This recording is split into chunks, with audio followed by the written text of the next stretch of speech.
like, well, you're not going anywhere if you're not learning. Like life is a learning journey. You never stop learning. You don't graduate year 12 and just like, that's enough.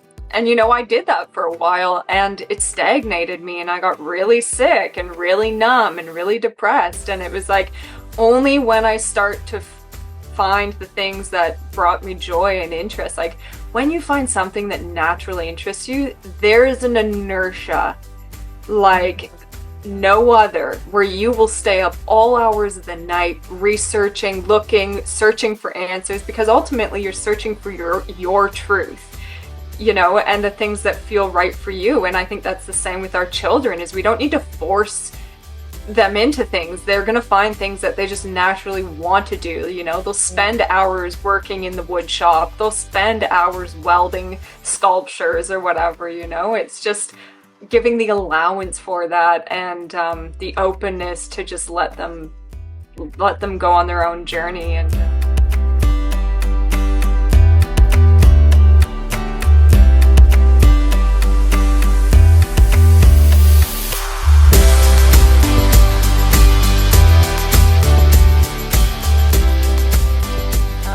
Oh, I completely agree with you. I mean, I think that in our household we don't use the God word. I think that resonates for some and not for others. But the idea that our children are whole and here to not even break everything down. I think the system's breaking itself down, but they are here to create the new, and they've come in with that set of instructions. Like I think the idea that they are the complete package from the universal field and even more impervious to the enslavement that we've been programmed with. That's why we're unshackling ourselves so fast. yeah. And it's funny because I know that, well, you chose to free birth. I kind of accidentally free births my last one because the midwives didn't make it. It was stop, start. But inherent in that was an absolute trust in my own body. And I think like some of us, I feel like for you, you're coming in with already knowing that. I learnt it through experiences. And so that last birth, I was like, holy smokes, like I got this worked out, and then that kid, our fourth, is so much the complete package and got so much of his own mindset that I can't deny. It's nothing to do with anything I'm doing. Like he just is himself, right? And so I think that's kind of what you're saying with that. Children from God, they're the whole package, and they Yeah, absolutely. They don't need any external validation. They are so complete and certain and whole in themselves that it's just like, why would I even bother looking outside? Like, and it's so beautiful to witness as a parent. And it's so funny. I remember going to a homeschool meetup and I'm just radically authentically myself. Like I always say, I was born a rebel, and that's why my dad named me Jillian Rumble the Rebel, because, I was born upside down and backwards. And so I feel like that's how my consciousness developed. And it's so funny because I always just speak my truth. And I was at a homeschool meetup and one of the moms just looked at me and she goes, so were you like just born awake or did you just learn this stuff? And I had to laugh. Yeah. And I was kind of like, well, kind of in both. Yeah, definitely. Like I was born remembering things from past lives that, that made my religious mother terribly uncomfortable. And as much as she tried to bash that out of me with religious training, it just didn't feel right. We all have to find our own way to source. And I always say, like, my mission statement in life is I am here for fun, joy, and beauty. And that's it. It's that complicated and that simple, And so, yeah, like I knew right from the get-go that I was just going to free birth my babies. And my first one, I got to that transition stage of birth and I just, was 24 hours in and it was just me and my husband because everyone thought I was insane for not going the medical system. And I just didn't really know what was happening. Like you're so out of your conscious mind. And then I ended up having a hospital birth with him and absolutely getting butchered and traumatized. And I just made the very conscious decision, because I knew my daughter was coming at some point. I had already met her in my dreams. That it was just like, I trust my body. I trust my body. I trust this process. I mean, I'm one of these radical people that have left my body multiple times, and there's no fear of going beyond. But it's so amazing to see in birth that there is wisdom that the body knows that the mind just can't comprehend. And I Mm, think that's what spooks so many people out, is they're like, but what if this and what if that and what if I'm not in control? And it's like, honey, just get prepared. You are not in control of this. Your yeah. body is going to do what it needs to do. And what really encouraged me is I heard a doctor talking about a woman who was in a coma for like, I don't even know how many years. I think it was like something like 11 years. And she had a baby while she was in a coma, and her body still birthed it naturally. And it was Yes. just like, that is freaking phenomenal. So I've just had this unwavering trust. And that's, I think, ultimately what birth is it's a woman's greatest initiation into her full power, Yes. into her full sovereignty. And she goes, I know what it took to get this baby here, and I'm not going to let anybody gaslight me or tell me what I need to do. Like, Mm. as if I'm not qualified to guide this child in life, you Ain't know? that the truth? I mean, I think it's Yeah. actually, and I think birth by design has been industrialized for that very reason. It's not, Mm, I know that we're told it's for safer reasons and so forth, and it always has a place that, that medical care. Obviously, I came from a medical field, but I still think the intention is very much so women aren't aware of their power, because when you yeah. do birth on your terms and Mm, you are in communication with your baby in that labor land that you go to, where you leave yeah. your body to do what it needs to do, but you are in communication with your baby's soul, or as you were saying, going and getting the baby's soul. Um, that that makes you real. Nothing's the same after that. And No. it can't be, because you've glimpsed what's possible, and we realize that the rest of it is, you know, for someone else's convenience or amusement. Goodness knows why, but it ain't the Yeah. truth. No, and like there's so many ancient traditions, and like a lot of like what we were talking about with moon cycles, and then now moving into birth and planting, lotus birth and planting the baby's placenta. These aren't new age ideas. These are ancient traditions that tie the baby's spirit to the land, so the land knows, hey, this is who's walking on me. I know your energetic Yeah. imprint. I'm going to look after you. Um, yeah, and then that just carries forward into the radical responsibility. Like, why would I let somebody else instill their values in my children before I get to instill my beliefs and values in my children? And you really Yes. have to weigh up what's more important, going along to get along, or raising somebody who's going to be there for you for the rest of your life and look after you, and who has innate trust and, open communication with you.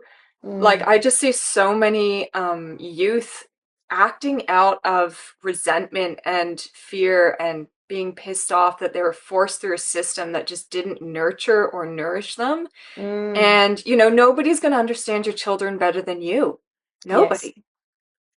Like, and there's so many, the whole point of homeschooling is to observe your child, Mm, look at what their natural interests are, mm, and just nurture that. There doesn't have to be like taking the course and bringing it into the home, the course curriculum. I mean, that works for some people, but like, my son has autism, and his modus operandi is ecstatic joy. And if it's not bringing him ecstatic joy, it's like trying to wrangle a bull through a doorway. It's just like, oh my God, what I'm fighting, and I'm fighting a losing battle.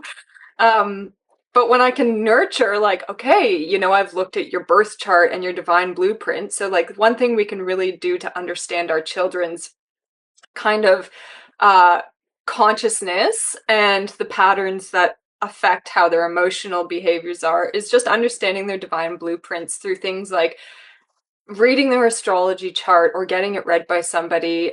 We've got human design. We've Mm, got tools like numerology, like understanding the birth date and how that plays out in their life path, in their karmic path, in the lessons they're here to learn, where they can be of gift and of service to the world, and just really understanding those. And like those are things, tools that I've utilized for my own family.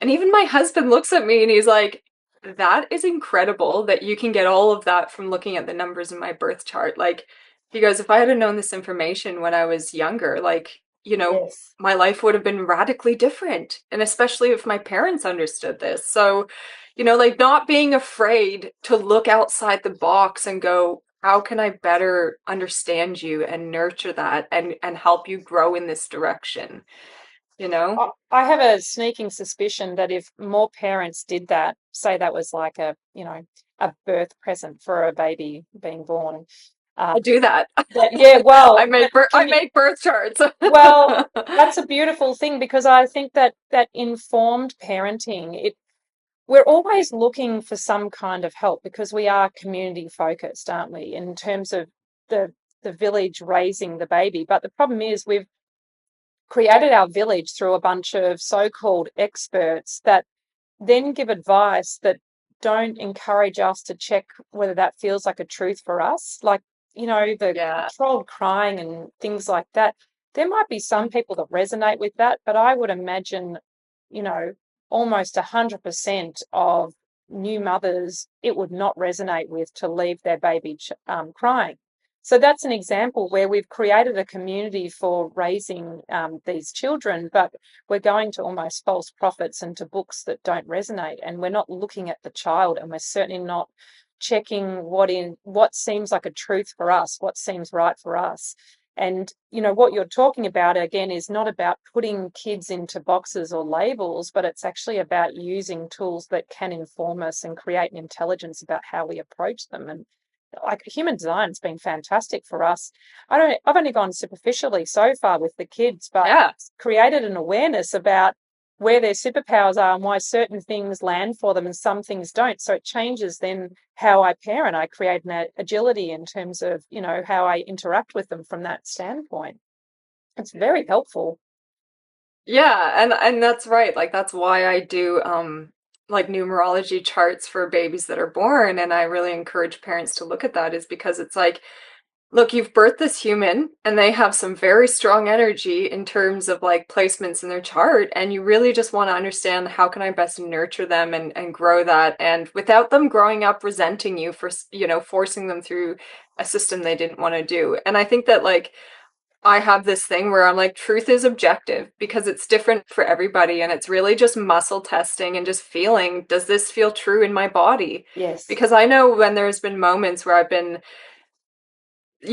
confronted with something that's like, it just doesn't feel right. I know that they're all Mm. saying like, "Oh yeah, you should do this or do that," but I'm like, in my being of beings, I know I am not doing that. Like that makes me feel sick to my stomach with the Yes. thought of doing that to my child or to myself or to somebody else, like, and it's just going like, how does this make me feel? And that's part of, what's been stripped out of the education system is that bodily wisdom to understand, does this feel true for me? And Yes. really taking time to contemplate ideas rather than being forced to make rash decisions. Mm. Mm. Um, Well, the system is intentionally set up so that there's no spaciousness for that because it wouldn't work for the collective. You can't, have a whole bunch of people who are all individuals all doing the same thing if we actually listen to what that individual was feeling. But yeah. when you, I think, parent from that place of getting your child to be aware of that, what that does as a confirmation as a parent, it just is so affirming. I think because, as you're Mm, saying, you're parenting in a way that perhaps you would have liked to have been parented as well. And so you can feel the generational crack just starting to dissipate quite because you yeah. stop it at this generation, right? So, it was so beautiful witnessing that in the last birth that I partook in. It was just this father holding his beautiful newborn son, a good 10-pounder. Mm. And he just looked at this precious, fresh baby, right? Like just out of mom. And he goes, I don't know how long this intergenerational abuse has been going, but the buck stops here. And, you're just looking at this pure child, and you never imagine about why you would ever be so angry as to hit it. And Yeah. again, that's just old programs falling away. And as those fall away, we're finding new ways to parent our children and just creating, little things that just really help. Having these, like, I have this little thing here where we have the AAA rule, and it's just acknowledging what's happening, appreciating what we have and what we've learned, and allowing the course to run its path. So Mm. acknowledgement, appreciation, and allowance. And that's a really beautiful gift to give your children. And I think when we can trust our children from a young age to, like, do things, it builds that trust for life, because then it's like, I know when he's a teenager, I don't need to worry about him going out and doing too Mm. many stupid things, like Mm. they're going to experiment, but at the same time, it's like you have that trust that I know what's right for you. And I Yeah. know that if it doesn't feel right in your body, you won't do it, and that's really important. Yeah, and that takes like a level of surrender, because I know that my kids now span almost 17 to 9, and uh, I actually use that in my language with them, and I say I trust you, like you have to make the decision. And I'm not saying that I prepared them completely for whatever decisions they're going to go and make, but I also have to trust that their innate wisdom will guide them. And sometimes their innate wisdom is going to guide them to an experience that creates a few bumps and bruises. But that's their right as well to live their life in that manner. I think that we kind of can sometimes get caught up from this new age parenting point of view of protecting them at any cost. But they need to know their truth. And on a soul level, they, have a set of things that they've come into experience. Maybe they've had the perfect Mm. existence previously and they're up for a few bumps and bruises this time round. And part of that is holding that space for them to do that relatively safely. I don't want my kids to get hurt, but I do want them to experience life. Otherwise, what are they doing here? They're a pedestrian. Yeah, and I think that's something that another thing that's been stripped. The system was created to make factory workers, Yes, not an evolved human consciousness. And I really feel like that's what happens kind of in their teenage years, is that they start to feel the hero's journey, the call to adventure. And and you can't say like, oh no, don't do that, because even if you say it, they're gonna do it anyways. Because definitely. there's this thing of like, yeah, there's wisdom of the elders, but you have to be of a certain consciousness to acknowledge the wisdom of the elders first. So there's always going to be this call to adventure, to Yeah. want to go out in the world and try things, and look, you learn from them. You don't repeat the same mistake twice, hopefully. Mm.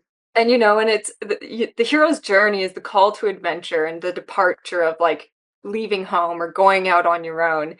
And then you're faced with obstacles and challenges and confrontations, and it's learning to move through those. That is your initiation. It's like, how do you cope with those things? And sometimes it's like an ego death and a rebirth. And Mm. then the third part of the hero's journey is the return back home, where you share that wisdom with the people in your community, and you share that. And I think that, like, we need to start integrating that back into our collective consciousness, is that we're all here to learn something. And Yes. ultimately, at the end of the day, it's compassion for all things and beings. Like, I think that's the hardest part for me, is I've tried to wake up so many people, but you Mm. just have to come to this humble place of, like, everyone is exactly where they need to be. Yes. And whether it's something traumatic that wakes them up, or it's a simple conversation, everyone is where they need to be, and they can only be woken up when they're ready for it. That's Um, exactly right. And to insert our wish upon that would not be in harmony with what nature would intend anyway. I mean, I think there are yeah, definitely always going to be dominant plants in your backyard, but they don't ever assert themselves to the point where nothing else can flourish in that space. So there has to be a bit of yeah. give and take and a bit of humility and a bit of grace. And I actually think that we can hold a vibration that's far more powerful than anything we're going to say verbally anyway. Yeah, that's right. And, like, We've moved from the age of Pisces, which is really about top-down structure and structure and order and the way things have always been done. And we've moved into this age of Aquarius where now our feelings and our energy field, like when you come in contact with someone who's just slimy, you're like, ew, get me out of here. Yeah. You can sense people's intentions. And I think that's the thing about like children that are coming in with autism is just, and all of these other different neurological things, is that they're so hypersensitized that they will match whatever frequency they're in. Mm, And sometimes that can be overwhelming from an external point of view. Like, oh my God, mm, my kid's having a complete meltdown and I can't control it. But it's just, they're so sensitive that it's almost it's a beautiful gift. it Like is. music moves through them in a different way, energy moves through them in a different way, and it's a superpower to be that sensitive. Mm, And it's really like, if you're that sensitive, do you really want to be exposing yourself to things that are toxic people, toxic shows, toxic thoughts? It's really mm, that upgrade. And I think that where we're at in the world is that, what I've learned from cooking medicine all these years is that you have to boil off the impurities mm, to get the stabilization, to get the purity. Because if there's any stagnant water or sludge at the bottom of the pot, that's going to cause mold and fungus issues later on. So, I feel like whenever we go through these intense times of change, there's just this high boiling point of like, yes, things are intense, but we're boiling off that which does not serve us or burning off that which does mm. not serve us. And, collectively, that's really just what we're going through right now, is the boiling off of the impurities. And just knowing that there's a pure process that's alchemizing right now, and that's beautiful. And that starts with being at home and connecting with your children and connecting with the Yeah. land and learning the wisdom of like, you know, the leaves falling off the tree is just like, Mm. okay, the tree's dying back for winter, but it's not the end of the cycle. Yeah. Those dead leaves are going to create fertility for the next cycle. And isn't that a beautiful thing to know that there's something so much more than just the present moment that we're going through? There's innate wisdom that Mm. transcends through nature into humans, into consciousness, and just trusting that process is a big sigh of relief. Mm. Absolutely. And we don't go chopping the tree down when it's lost all its leaves anyway. So, No. there's an appreciation and a grace that happens with nature around us. We just don't extend it to ourselves often. And that's, Yeah.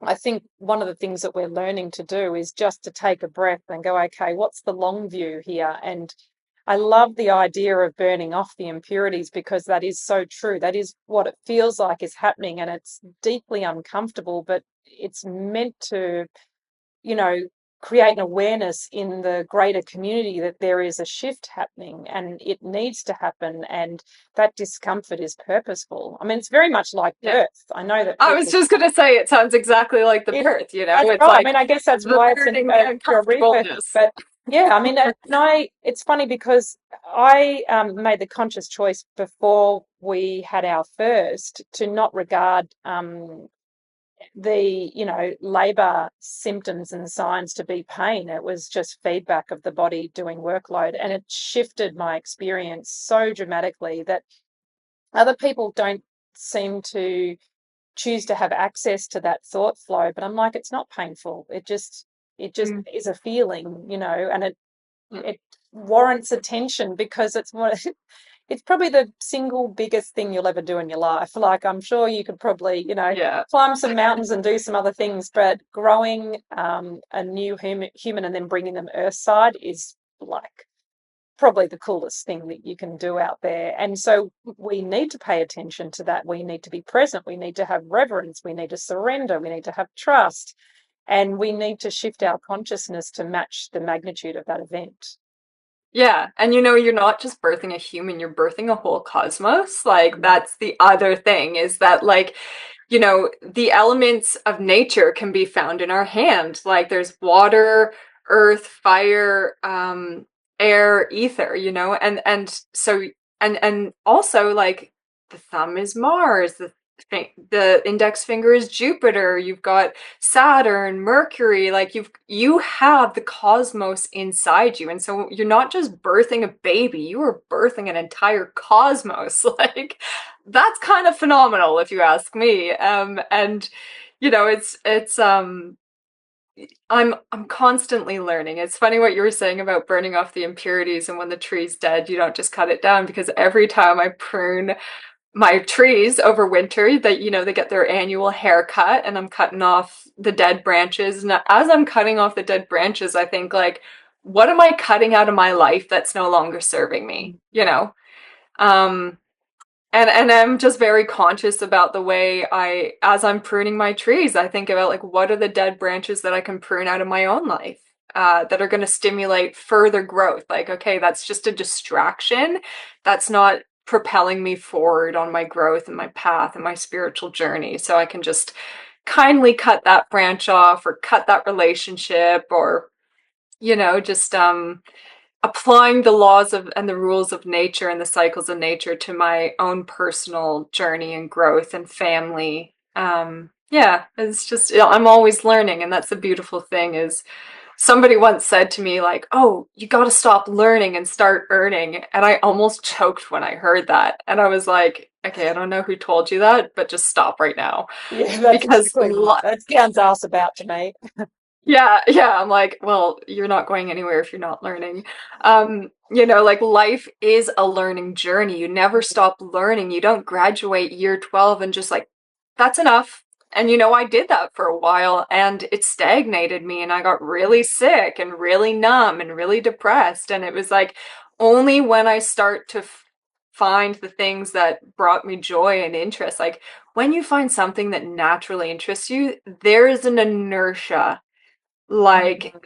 no other, where you will stay up all hours of the night researching, looking, searching for answers, because ultimately you're searching for your truth, and the things that feel right for you. And I think that's the same with our children. Is we don't need to force them into things. They're going to find things that they just naturally want to do. They'll spend hours working in the wood shop, they'll spend hours welding sculptures or whatever. It's just giving the allowance for that, and the openness to just let them go on their own journey. And yeah, So it's true. beautiful and powerful. It's so Mm. beautiful and Oh, powerful, it's just so true. And observing. I mean, in fact, like I've talked about this before, wherein we don't ever question a toddler and their love of learning and the way they go and explore something until they're sort of sated to the point where they've gone, okay, I've reached a point where I need to do integration or do something different. But we suddenly then don't apply that to our kids. But and even ourselves, and that's exactly right, that limiting idea that we need to learn through institutions. And sometimes we do get really great information from, an organized course or an education institution. There's definitely the case there. I was very grateful to learn ambulance, in a classroom and then go and apply it on the road rather than the other way around. But then we can have a conversation like we're having right now. And I mean, I'm going to need a lie down just to integrate everything that you've said, because there's just so much wisdom in there. The idea of that complete embodiment of conscious living, where you are physically doing an action like pruning a tree and then thinking, I'm using this as an energetic expression to make changes in my life that are healthy for me, and creating even that permission around that as well. And yeah, I'm going to go back and listen to this multiple times, Jill, because it's just so beautiful. I have loved this conversation. Do you have any Yeah. closing thoughts or wisdom you want to share with us? I'm sure we can handle one more.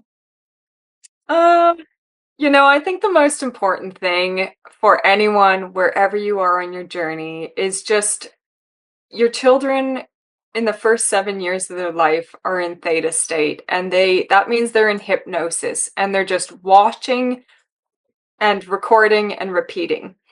And ultimately, what you do in front of them on a daily basis programs who and how they function in the world. And so if you can show them what a healthy relationship looks like, if you can show them what fun looks like, what joy looks like, what beauty looks like, and just in your daily actions, I think that you have the ability to change the world just by being in your own space. But I think the most important thing is just to be a living embodiment of what fearless living looks like.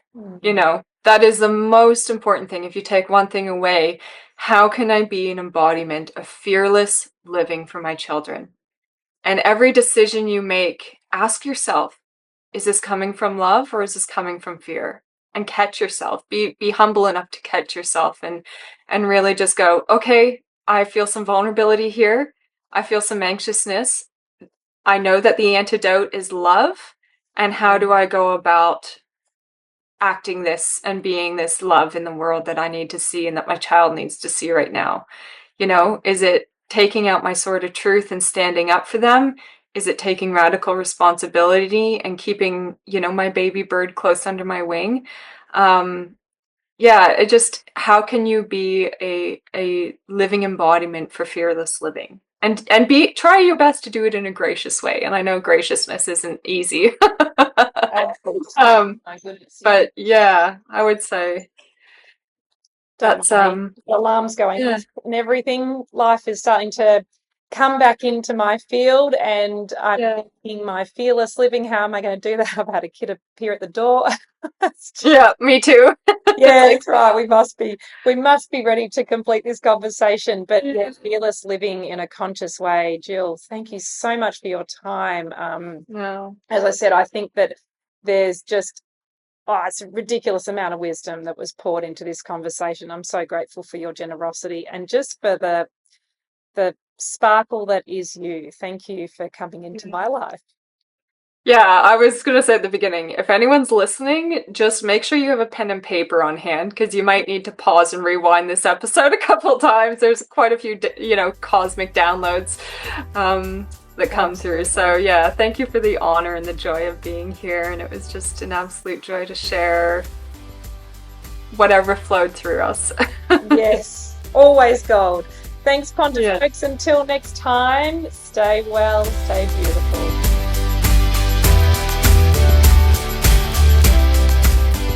Hey QuantiFolks, I've said it before and I'll say it again.